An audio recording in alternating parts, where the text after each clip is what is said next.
Good morning, नमस्कार। आप सभी का स्वागत है वैदिक बाइट्स में और मैं हूं आपके साथ बिंदु चावला। दोस्तों, आज हम एक बहुत ही एक ऐसे विषय पे बात करने वाले हैं जो आपको भी बहुत दिनों से जिसकी जिज्ञासा हो रही थी कि ये क्या है, क्या नहीं है। बहुत सारे व्यूअर्स हमसे पूछ रहे थे, तो हमने सोचा आज हम उसी पे बात करें। आज हम बात करने वाले हैं गायत्री मंत्र। गायत्री मंत्र का क्या प्रभाव पड़ता है हमारी ज़िंदगी पर और कैसे करना चाहिए, क्यों करना चाहिए, इस बारे में हम बात करेंगे। और हमारा साथ देने के लिए हमेशा की तरह हैं बीना गुप्ता जी। बीना जी, आपका बहुत-बहुत स्वागत है। धन्यवाद बिंदु। नमस्कार। बीना जी, मैं आपसे रिक्वेस्ट करूँगी कि आप प्रोग्राम की शुरुआत करें। धन्यवाद। जैसा कि हमारे सभी व्यूअर्स जानते हैं कि हम अपने जो प्रोग्राम की शुरुआत है गायत्री मंत्र से करते हैं। जैसा कि आपको बिंदु जी ने बताया कि आज का हमारा विषय भी गायत्री मंत्र के ऊपर है। गायत्री मंत्र सूर्य का मंत्र है, क्योंकि सूर्य से ही हमें प्रकृति को कह सकते हैं प्रकाश मिलता है, शक्ति मिलती है, जीवन मिलता है। परमपिता परमेश्वर, परम पूज्य गुरुदेव व वंदनीय माता जी की सूक्ष्म संरक्षण को महसूस करते हुए एक साथ एक स्वर में गायत्री मंत्र। ओम भूर्भुवः स्वाहा तत्सवितुर्वरेण्यं भर्गो देवस्य धीमहि धियो यो नः प्रचोदयात्। बीना जी, गायत्री मंत्र मंत्र तो बहुत सारे हैं, पर इसके आगे गायत्री लगा हुआ है, तो इसका क्या अर्थ है? गायत्री शक्ति क्या है? देखिए, मंत्र के बारे में तो हम मंत्र क्या है, जो हम बोलते हैं वो मंत्र बन जाता है। जैसा कि आपने कहा कि मंत्र बहुत है, मंत्र में कि तो मतलब जो हम बोलेंगे वो मंत्र बन जाएगा। लेकिन विशेष है कि गायत्री क्या है? तो गायत्री अगर हम ऐतरेय ब्राह्मण ग्रंथ के अनुसार देखें, तो जो हमारी प्राणों की रक्षा करती है वो गायत्री है। और शंकराचार्य भाषा के अनुसार जिस विवेक, बुद्धि, ऋतंभ्रा मतलब ऋतु मतलब जो हमारी बुद्धि विवेक होती है, मेघा होती है, शक्ति होती है, या प्रज्ञा जो कि हम बुद्धि के का ही हमारे ये मतलब पर्यायवाची शब्द है, उसका जिसको वास्तविक ज्ञान होता है, हमेशा मतलब जो सही ज्ञान होता है, वास्तविक मतलब जो उसका मतलब सही है, वही ज्ञान है, वह गायत्री है। क्योंकि अगर किसी व्यक्ति के अंदर सही सोचने की, समझने की, करने की क्षमता है, तो इसका मतलब उसके अंदर गायत्री है। इसलिए कोई गायत्री को हम कोई देवी, देवता या कोई काल्पनिक शक्ति नहीं कहेंगे कि ये कोई काल्पनिक शक्ति है कि कल्पना हमने कर ली कि हाँ कोई देवी है। नहीं, ऐसा नहीं है। बल्कि वो क्या है कि परमात्मा की एक इच्छा शक्ति है। वो परमात्मा की इच्छा हमको कैसे महसूस होती है कि जो मनुष्य अपनी सद्बुद्धि का इस्तेमाल करता है सोचने में, क्योंकि सबसे पहले तो वो सोचेगा ही, तो सोचने में फिर उसका विचार करेगा, विचार करने में या काम करने में वो कितना सही तरीके से कर रहा है, मतलब जो कि सबके लिए कल्याणकारी। सही का मतलब ये नहीं कि उसके अपने लिए सही है, दूसरे के लिए गलत होगा, ऐसा नहीं। सबके लिए कल्याणकारी होनी चाहिए। तो जब वो कल्याणकारी रूप में जब उसकी बुद्धि प्रकट होती है, दिखती है, तो उससे क्या होता है, उसको उस मनुष्य का, उस व्यक्ति का तो जीवन सार्थक और सफल बनाती ही है। साथ में सभी का कल्याण करती है, क्योंकि वो कल्याणकारी कार्य ही कर रहा है। अब देखिए, मतलब जब ब्रह्मा जी की उत्पत्ति हुई कहते हैं हमारे वेदों के अनुसार, तो उन्होंने कहा कि मतलब मेरा जन्म क्यों हुआ है? उन्होंने सबसे पहले अपने आप से पूछा कि मैं क्यों हुआ हूँ? मेरा मतलब कोई तो पर्पज़ रहा होगा मेरे जन्म लेने का। हर व्यक्ति का एक पर्पज़ होता है जन्म लेने का, हर प्राणी का जन्म मतलब होता है, तो कोई ना कोई पर्पज़ होता है। ऐसा नहीं कि बिना पर्पज़ से कुछ भी कार्य होता है यहाँ, ऐसा नहीं है प्रकृति में। प्रकृति में हर चीज़ के लिए कोई उसका मकसद होता है, कोई उसका सार्थक मतलब काम होता है कि इसको यही कारण करना है, चाहे वो अच्छा है या बुरा है, वो अलग बात हो जाती है। तो ब्रह्मा जी को कहा गया कि भाई तुम गायत्री जप करो, तो उन्होंने गायत्री जप शुरू कर दिया। अब गायत्री जप उनको दिखाई दिया कि गायत्री जप कैसा होता है, तो उन्होंने गायत्री जप शुरू करा और गायत्री जप से क्या हुआ कि उनके अंदर इतनी शक्ति आई कि उन्होंने वेदों की रचना कर दी। तो इसलिए गायत्री को वेद माता कहते हैं, क्योंकि गायत्री के द्वारा ही उन्होंने वेदों की रचना करी थी। और जब उन्होंने वेदों की रचना तो करी, सृष्टि की उत्पत्ति किसने करी है? ब्रह्मा जी ने करी है। तो वो सृष्टि को बनाने वाली पहली शक्ति है, इसलिए इसे आदि शक्ति भी कहते हैं। आपने पूछा ना कि गायत्री शक्ति क्या है? देखिए कितनी तरह से ये शक्तियों में के रूप में है। और क्योंकि जब इससे हमारी कल्याणकारी बुद्धि होती है, देने की भावना होती है, कल्याण करने की भावना होती है, तो इस मतलब देवता हम किसको कहते हैं? जो देता है। तो ये सभी देव शक्तियों की मतलब कह सकते हैं कि इसी में से जो धाराएँ हैं, अंग हैं जो निकले हैं, तो इसलिए इन्हें देव माता कहा गया है। अब चूँकि सृष्टि की उत्पत्ति हुई है, सारे विश्व की उत्पत्ति हुई इसी आदि शक्ति से हुई है, इसलिए इन्हें विश्व माता के नाम से भी जाना जाता है। गायत्री मंत्र में 24 अक्षर हैं। देखिए, ऐसा ही नहीं कि इनको मतलब हमने ईश्वरीय शक्ति ही बताया है।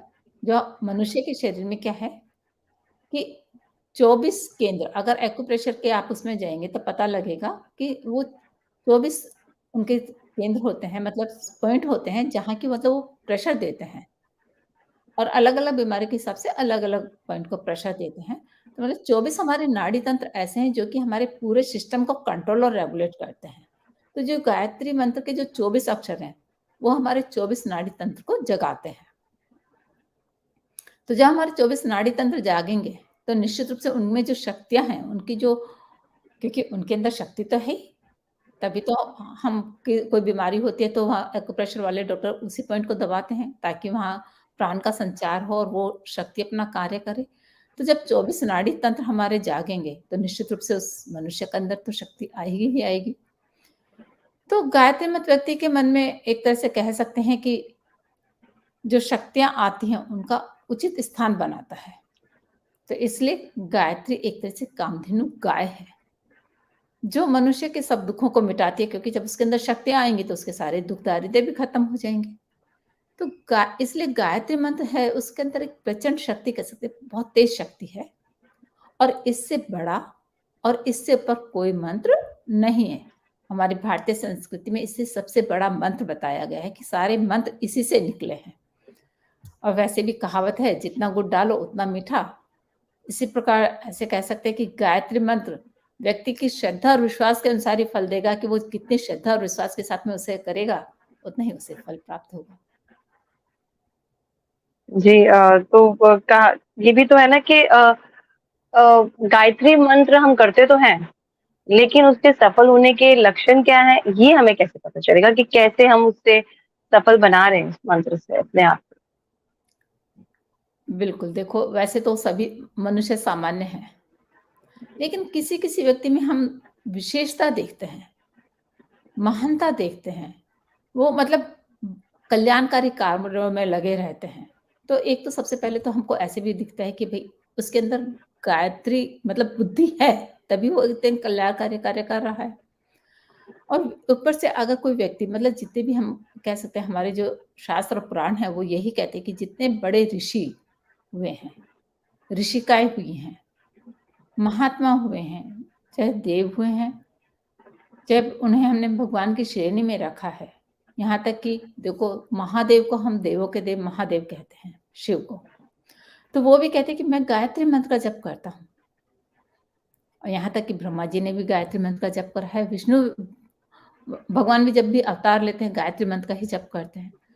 तो कह सकते हैं कि गायत्री मंत्र इसलिए सबसे बड़ा है और तो जब कोई व्यक्ति इस मंत्र को करता है, तो हम ये कह सकते हैं कि उसका स्थूल शरीर तो ऐसा ही दिखेगा, क्योंकि इसमें तो क्या अंतर आएगा? इसमें तो कुछ भी नहीं आएगा क्योंकि सभी के 2 आँख होंगे, 2 कान होंगे, नाक होंगे, चेहरा होगा, हाथ होंगे, पैर होंगे, यही होगा, तो उसमें कोई अंतर नहीं आता है। लेकिन जो उसका सूक्ष्म और जो कारण शरीर है, उसके अंदर बदलाव आता है।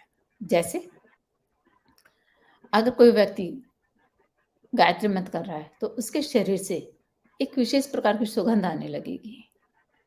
उसके मन में उत्साह रहेगा, उसके शरीर में हल्कापन रहेगा, उसे लगेगा ना जाने मैं कितना कार्य कर लूँ।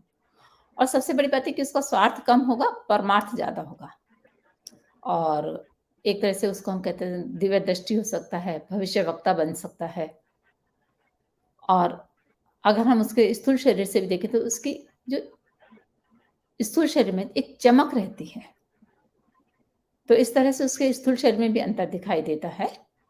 और सबसे बड़ी बात है कि उस व्यक्ति के पास में श्री, समृद्धि और सफलता, मतलब यश भी होगा, समृद्धि भी होगी, सफलताएं भी होगी, सभी कुछ होगी, उसे मिलने लगेगा।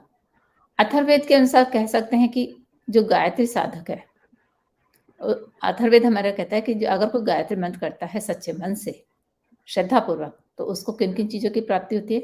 प्राण। सबसे पहली बात तो उसके अंदर जीवनी शक्ति बढ़ती है। जैसे मैंने कहा, अभी आपको बताया था कि उसके अंदर काम करने का उत्साह बना रहता है। शक्ति मतलब बल होगा, कीर्ति होगी, यश होगा, धन होगा और ब्रह्म तेज होगा। तो इसलिए गायत्री को कामधेनु भी बताया है। जैसे कि मैंने अभी कहा कि कामधेनु गाय है, मतलब अर्थात हम ये कह सकते हैं कि वो सद्गुणों की वृद्धि करने वाली है। कामधेनु कैसे है कि वो हमारे अंदर सद्गुणों की वृद्धि करती है। देखिए, जब विपत्ति आती है तो चारों तरफ से आती है, ठीक है ना? क्योंकि कहावत भी है कि विपत्ति अकेले नहीं आती, वो हमेशा अपने बाल बच्चों को साथ लेकर आती है। तो गायत्री जो शक्ति है वो हमें ऐसी विपत्तियों से तो बचाती है, साथ में जब वो सद्गुणों को लेकर आती है तो वो अकेली नहीं आती है, वो प्राण, शक्ति, कीर्ति, धन, ब्रह्म तेज सभी को अपने साथ में लेकर आती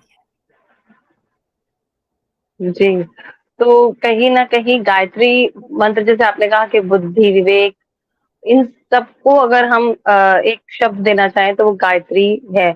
और कहते भी है ना कि हमें मुझे याद है कि मैं छोटी थी तो रात को सोने के टाइम पे भी मेरी मम्मा बोलती थी कि गायत्री मंत्र करो। हमें सिखाया जाता है बचपन से ही। तो शायद इसीलिए कि हमारा विवेक बढ़े, हमें सद्बुद्धि हमारे अंदर आए, शायद इसी वजह से हमारे बड़े भी हमें यही मंत्र का जाप करने के लिए कहते रहे हैं।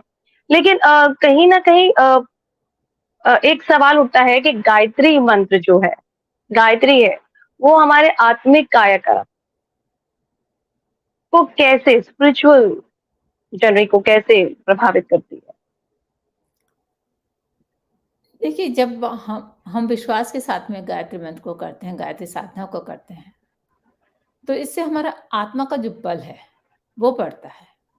और जो आत्मा का जब बल बढ़ता है तो ये एक तरह से हमारा आध्यात्मिक उपचार होता है। तो क्योंकि हमारी जो आत्मा है उसमें सब रिद्धि सिद्धियों का वो एक तरह से केंद्र है। तो गायत्री के 2 प्रतीक सबसे बड़े माने गए हैं। एक तो यज्ञोपवीत जिसे हम जनेऊ भी कहते हैं, और एक शिखा जो कि हम यहाँ चोटी रखते हैं।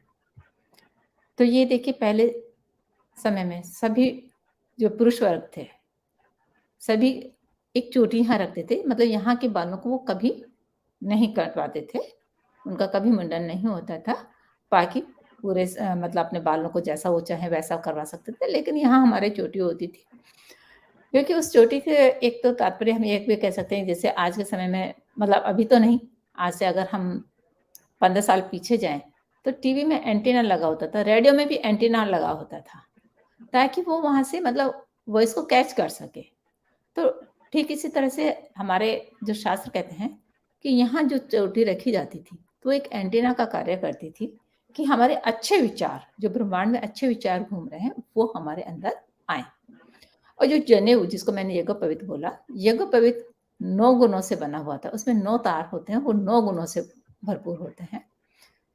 देखिए, उसमें सबसे पहले होता है जीवन विज्ञान की जानकारी कि हमको अपना जीवन कैसे जीना है। शक्ति संचय की नीति की जो हमारे को शक्ति मिल रही है उसको हम अपने अंदर कैसे इकट्ठा करें। श्रेष्ठता कि हम श्रेष्ठ कैसे बने। निर्मलता कि नम्रता हमारे अंदर कैसे आए, हम मतलब कैसे नम्र बनकर रहे हैं सबके सामने। दिव्य दृष्टि कि उससे साफ साफ दिखाई देता है कि क्या सही क्या गलत है। सद्गुण उसके अंदर अच्छे गुणों का विकास होता है। विवेक उसके अंदर बुद्धि जागृत होती है। संयम उसके अंदर, जैसे जो पंडित श्री राम शर्मा आचार्य जी ने 5 संयम बताए हैं, वो 5 संयम उसके अंदर आने लगते हैं। और सबसे बड़ी बात है कि वो सेवा का गुण भी उसके अंदर आता है। जब हम इस यज्ञोपवीत को धारण करते हैं तो ये 9 गुण उस व्यक्ति के अंदर आने लगते हैं। और जैसे मैंने शिखा के बारे में अभी आपको बताया, शिखा को मस्तिष्क की नाभि और हृदय कहा जाता है। जैसे त्रिवेणी के कारण ही प्रयाग को हम तीर्थराज कहते हैं। उसमें 2 गंगा और यमुना का मिलन होता है, तो सरस्वती जी का जन्म होता है, तो इसलिए उसे तीर्थराज कहा जाता है। इसी तरह से आध्यात्मिक जगत में गायत्री को त्रिवेणी कहते हैं। जैसे सच्चित आनंद की वृद्धि होती है, तो सत्यम शिवम सुंदरम होता है। धर्म अर्थ अर्थ काम की पूर्ति होती है। आकाश पाताल पृथ्वी एक होते हैं। इस तरह से इस गायत्री में अनेकों त्रिगुण समाये हुए हैं। और इसी प्रकार ये 3 दुखों का नाश भी करती है। देखिए, ऐसा नहीं कि अच्छे 3 दुख जो सबसे बड़े हैं हमारे हर व्यक्ति के जीवन में, अज्ञान, अशक्ति और अभाव। अगर अज्ञान है तो वो व्यक्ति सबसे ज़्यादा दुखी रहेगा, और अगर उसके अंदर शक्ति नहीं है किसी भी कार्य करने की, तो निश्चित रूप से वो दुखी रहेगा, और अभाव है तब भी वो दुखी रहेगा। इन तीनों को जो गायत्री शक्ति है वो मिटाती है। जो गायत्री के 24 अक्षर हैं, उनका देखिए अर्थ क्या है? उनका अर्थ उसके जीवन में आने लगता है। तो जब उसका अर्थ उसके जीवन में आता है, तो निश्चित रूप से उसकी आत्मा का कायाकल्प जैसा हो जाता है। जैसे ओम का अर्थ है ओम ब्रह्मा, भू प्राण स्वरूप, भुवा दुःखनाशक, स्वः सुख स्वरूप, तत् उस सवितुः तेजस्वी प्रकाशवान, वरेण्यम श्रेष्ठ, भर्गो पापनाशक, देवस्य दिव्या को देने वाले को, धीमहि धारण करें, धियो बुद्धि को, यो हो जो नह हमारी प्रचोदयात प्रेरित करे। तो इसका अर्थ ये हुआ कि उस प्राण स्वरूप, दुखनाशक, सुख स्वरूप, श्रेष्ठ, तेजस्वी, पाप नाशक, देव स्वरूप परमात्मा को हम अपनी बुद्धि में धारण करें। वह परमात्मा हमारी बुद्धि को सन्मार्ग की ओर प्रेरित करे। वेदों के अनुसार गायत्री के इन 24 अक्षरों का जो अर्थ है, उसका चिंतन और मनन करने से धर्म, अर्थ, काम की प्राप्ति होती है। यही हमारी आत्मा का कायाकल्प है। जी, सवाल तो बहुत सारे होते हैं कि कुछ अंत ही नहीं है, और हमारे व्यूअर्स के भी बहुत से सवाल आ रहे हैं। मैं अपने व्यूअर्स को कहूंगी, अगर आपका कोई और भी सवाल है जो आप पूछना चाह रहे हैं अभी, क्योंकि समय का अभाव है प्रोग्राम में, तो आप सीधे बीना जी से भी पूछ सकते हैं और आप उनसे बात कर सकते हैं। और अभी टाइम हो गया है डेमो का, तो आज हम कौन सी मुद्रा पे बात करने वाले हैं? जैसा कि ये कहते हैं कि ब्रह्मा जी ने सबसे पहले गायत्री को जपा और उनके पास में इतनी शक्ति आई, तो आज हम ब्रह्म मुद्रा के बारे में ही बात करेंगे। हम अपने व्यूअर्स को बता दें कि हमारी मुद्राओं की सीरीज चल रही है। अगर और ज़्यादा मुद्राओं के बारे में जानना है, तो हमारे पिछले एपिसोड में जाकर वो देख सकते हैं, क्योंकि मुद्राओं को करना बच्चे से लेकर वृद्ध व्यक्ति तक बहुत आसान है।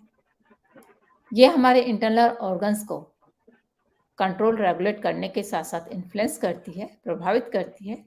इसलिए इन्हें चिकित्सा मुद्रा भी कहते हैं। ब्रह्म मुद्रा, जैसे ब्रह्मा जी के 3 मुख हैं और भगवान दत्तात्रेय जी के भी 3 मुख दिखाते हैं, तो ये उनका स्मरण कराती है। मतलब कहने का ये कि हम तीनों दिशाओं में अपना सिर घुमा सकते हैं। इस कारण इसे ब्रह्म मुद्रा कहते हैं। ये मुद्रा हाइपरथायराइडिज्म, हाइपोथायराइडिज्म, थायराइड ग्रंथि, रीढ़ की हड्डी, सर्वाइकल, स्पॉन्डिलाइटिस, अनिद्रा, तनाव, मानसिक अवसाद जैसे रोगों के लिए एक तरह से कह सकते हैं कि ये अचूक मुद्रा है।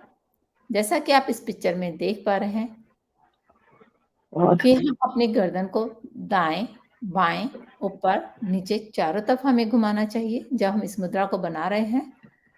बनाते समय इस मुद्रा को बनाने के लिए आप आराम से पद्मासन या वज्रासन में आराम से बैठे, कमर सीधी, आंखें बंद, सांसों पर ध्यान दें। अपने हाथों की मुट्ठी बांधे, जैसा कि आप इस पिक्चर में देख पा रहे हैं, हाथों की मुट्ठी बंधी हुई है। जैसे देखिए, हाथों की मुट्ठी ऐसे बनानी है। अंगूठे को पहले अंदर रखना है, फिर अपनी उंगलियों को फोल्ड करना है। तो इस तरह से हमें अपने हाथों की मुट्ठियाँ बनानी है और फिर इन दोनों हाथों की मुट्ठियों को ऐसे जोड़ देना है, आपस में मिलाना है और इन हाथों को अपनी नाभि के पास रखना है। मतलब हम प्यूबिक जो एरिया है, हमारा प्यूबिक बोन है, वहाँ पर रखें, नाभि से हल्का-सा नीचे। साँस भरते हुए हमको पेट को बाहर आना देना है और साँस छोड़ते हुए पेट को अंदर जाना है। जैसा कि आपने हमारे पिछली सीरीज़ में देखा होगा कि हम प्राणायाम में भी बताते हैं कि साँस जब हम इन्हेल करते हैं तो हमारा टमी बाहर आना चाहिए और साँस छोड़ते हुए एक्सहेल करते हुए टमी अंदर जाना चाहिए। तो इसलिए हमें अपनी इस मुट्ठी को भी प्यूबिक एरिया पे रखना है ताकि हम इन्हेल और एक्सहेल आराम से कर सकें। अब अपने गर्दन को सबसे पहले हम दाहिनी ओर राइट हैंड घुमाएँगे, फिर हम इसे लेफ्ट हैंड घुमाएँगे और अप एंड डाउन ऐसे हमें चारों तरफ घुमानी है। जब हम राइट हैंड पर घुमा रहे हैं, दाहिनी ओर घुमा रहे हैं, तो ऐसे करते समय अपने मुँह से आ की ध्वनि निकलनी चाहिए, आ। इसके बाद जब हम गर्दन को लेफ्ट साइड घुमा रहे हैं, तो हमें हमारे मुँह से ओ की ध्वनि निकलनी चाहिए, ओ। जब अपनी गर्दन को हम पीछे की ओर ऐसे ऊपर की ओर घुमा रहे हैं, ई की ध्वनि निकलनी चाहिए, ई। और जब आगे की तरफ घुमा रहे हैं, नीचे की तरफ कर रहे हैं, तो माँ की ध्वनि निकलनी चाहिए, माँ। तो इस तरह से ओम हो जाएगा पूरा, देखिए, आ, ओ, ई, माँ। ओम बन गया पूरा। तो इस तरह से हमको आवाज़ को निकालते हुए करना चाहिए। ये एक तरह से हम कह सकते हैं कि बीज मंत्र हो गया है इस मुद्रा को करने का। तो इस बीज मंत्र के साथ ही हमको इसको करना है, लेकिन अपनी गर्दन और रीढ़ की हड्डी के प्रति अपने जागरूकता रखनी है कि कहीं उसमें कोई दर्द तो नहीं हो रहा है, कहीं बहुत ज़्यादा खिंचाव तो नहीं आ रहा है। और अगर किसी को सर्वाइकल स्पॉन्डिलाइटिस या थायराइड का कोई प्रॉब्लम है, तो किसी योग चिकित्सक के देख-रेख में करना चाहिए। 5 से 10 मिनट इसे करना चाहिए। सुबह-शाम हम कर सकते हैं, लेकिन बहुत ज़्यादा हमें नहीं करना है। क्योंकि अति हमेशा गलत होती है। किसी भी चीज़ की अति हमेशा अनावश्यक जो चीज़ें होती हैं, उनको लेकर आती है। तो इसलिए प्लीज़ आप जितना ही कीजिए जितना बीना जी बताते हैं। बीना जी, आपने इतने अच्छे से हमें समझाया, उसके लिए बहुत-बहुत शुक्रिया। नमस्कार, धन्यवाद। दोस्तों, अगर आपको भी बीना जी से जुड़ना है, आप सीधे बात करना चाहते हैं, अपने सवालों को पूछना चाहते हैं, अपनी प्रॉब्लम्स को सॉल्व करना चाहते हैं, तो आप सीधा बात कर सकते हैं। बस आपको करना क्या है, आपको सिर्फ ईमेल आईडीज़ पर उनके मेल कीजिए, आप उस पे बात कर सकते हैं, अपने सवाल पूछ सकते हैं और अपनी कोई भी क्वेरी पूछ सकते हैं। अगले हफ्ते फिर आपसे मुलाकात होगी, तब तक के लिए हमें दीजिए इजाज़त। Bye bye and take care.